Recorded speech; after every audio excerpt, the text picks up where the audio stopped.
Going back to the insurance, I've been thinking about this since we first started talking today. Is that insurance model that you've set up, is that exclusive to RV and Go?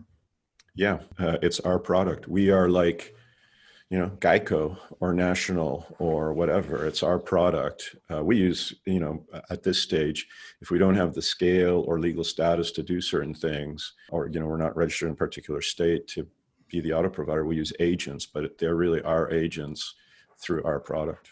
Oh, that's really Very interesting. Yeah, that's a great model for, I mean, what something obviously made you think to, I need I need to change the insurance model before launching the site or launching the product. Yeah. What drove that? Yeah. When I was on that drive, what was really the founding thought of RVnGO was I've been associated with some pretty successful companies, and I was the general counsel, and I took public First Solar, which was a large solar manufacturer in the US. When I joined them, nobody had heard of them. And it was a rocket ship ride. And when we were going public, we would go to it was Goldman Sachs and Credit Suisse and Morgan Stanley at the time. And we were selling our solar panels for half the price of anyone else. And we were making twice as much money as anyone else. And they weren't the same people. We would go into the investor banker meetings, and one of the junior bankers would always ask, hey, why don't you guys raise your prices? And First Solar was a legacy project of John Walton, the heir of Sam Walton of the Walmarts. And he really wanted that, to bring cheap solar energy to the world as his legacy. When the bankers asked that about, why don't you raise your prices? Mike Ahern, who was the CEO, you could just kind of see the steam rising off his ears. And it kind of echoed right out of the Walmart boardroom. And he would always say, once you have pricing power, you never give it away.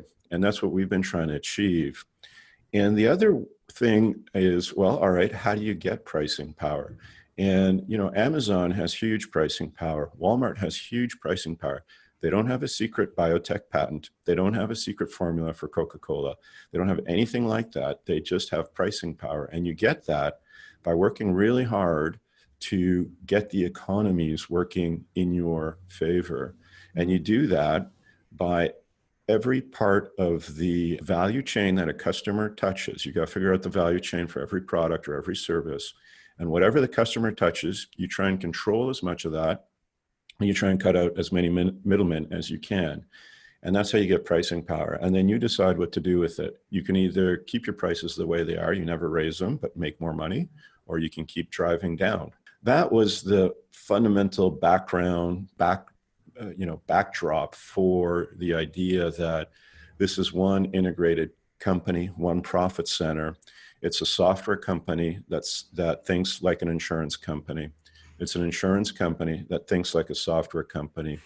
That makes it really hard for an insurance company to replicate. Makes it really hard for a software company to replicate. And we just keep cutting out middlemen and creating more pricing power. And the reason today, and it's kind of ironic that it's the same as First Solar when it went public, we're half the price of competing sites. And that's because they have two profit centers. They have an insurance company that's trying to make as much money as they possibly can. And then they have a listing platform that's trying to make as much money as they possibly can. We don't have anywhere in our beliefs or mission statement, go make profit. We believe in bringing people closer together. Profits are a consequence, not a goal. Ah, that's a good saying right there. I like that. Yeah, it's really about the experience for the people, and then that'll bring the profit. Right. Loyal and happy customers and returning customers make for happy shareholders.